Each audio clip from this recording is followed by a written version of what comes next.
All right, so what we're going to be breaking down today is something called the Family Constitution, or another word for this is actually called the Family Charter, okay?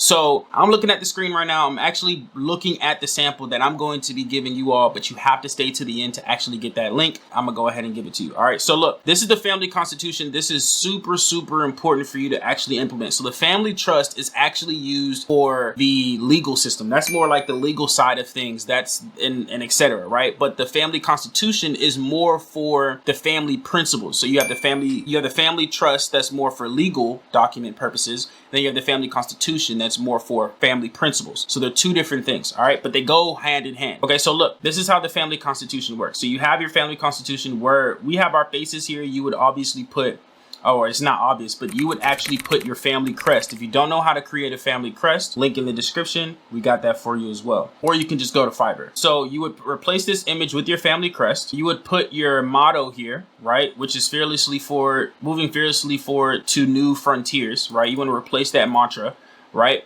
And then here's the actual family mission statement, okay? Now, what I'm gonna add on here for you while I'm on here, and I'm gonna pause this and then continue, is I'm gonna add in here, or by the time you see this, you will see a table of contents. And the table of contents is really gonna be breaking down heavy, all the different types of content that comes with the Family Constitution. I'm actually gonna bring that. When you get this document, you will see it. So you wanna put your family's last name. Of course, you have your mission statement. With your mission statement, you also have your preamble, your actual mission statement here. You have your core values. You have your governance structure and your management. So of course, when it comes to building a family governance or family office, right? When it comes to building a family office, part of building a family office is actually building family government, okay? Or having family governance within your family.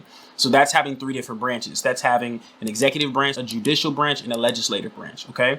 So the legislative branch, of course, that's the people that vote the other two into office. So our legislative branch for our family is actually called the Family Assembly, okay? Now, when it comes to the Family Assembly, this is where you want to be very descriptive, okay? You want to be very descriptive. How many people minimum are you needing to have in this actual Family Assembly? Are you needing 2 or more, 3 or more, 4 or more, right? What's the age minimum where it comes to joining the Family Assembly? How can someone join the Family Assembly, right? So this is consisting of all adults. The function is it serves as a platform to communicate, educate, and foster unity among family members. It's a forum to sharing the broader vision, achievements, challenges, and decisions that affects the family as a whole, right? We convene on an annual basis, right? The decisions, while the assembly role is to largely advise certain significance, major amendments to the Constitution might require approval by the Family Assembly. What I would also add in here is that the Family Assembly elects the executive branch and the judicial branch, right? So the judicial branch is the Council of Elders, or I like to call the Advisory Council. These are your elders, right? These are your seniors that are there. What's the age requirement for them to be in there? How are people getting elected? What's the requirements? What's the purpose? Right? How often do you meet? What decisions do they need to make? Right? When it comes to the Family Council, what's the minimum of people that need to be in the Family Council in order to actually create a Family Council? Right? Then you have, what's the function? How often do you meet? Right? What's the decisions they have to do? The Family Council is your executive branch. These are the people that are pretty much the face of your family, right? These are the people that actually make the decisions, right? So then you have, also here we have an education fund, right? So of course, you'd have some people from the Family Council that are managing that. Then you have the investment policy. But like I said, some of these things you can use in your Family Council. And some of these things may also be in your Family Trust if you want this to be on the legal side, right? Then you have the distribution policy, right? Each family unit receives an annual stipend to cover basic needs. Okay, so this is where if this is a choice, this is a preference. This isn't something that you want to do or you have to do.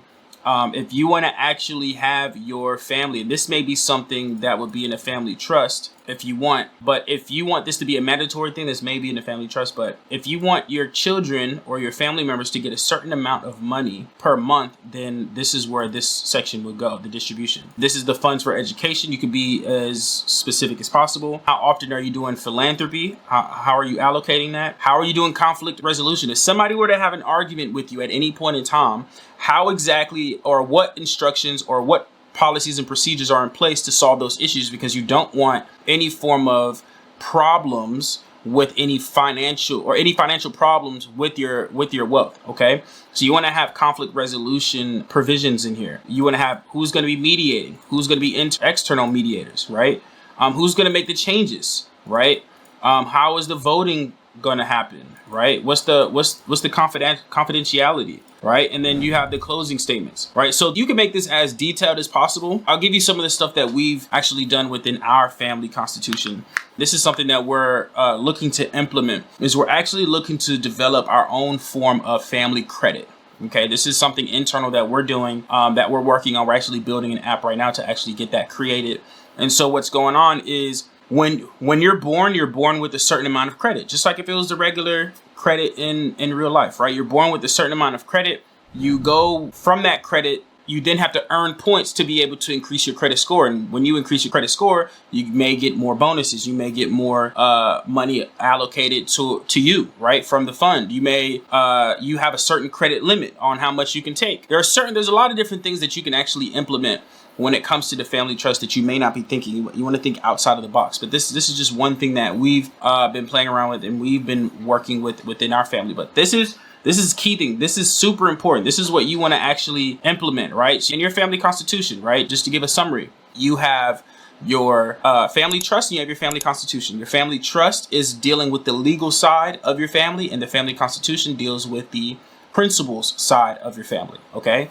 And this is super important for you to implement because this will literally solve most of the problems that you have, okay?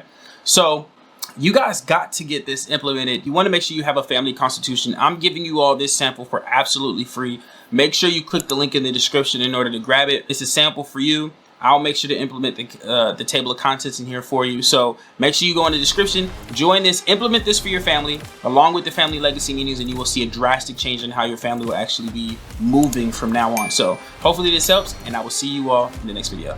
Peace.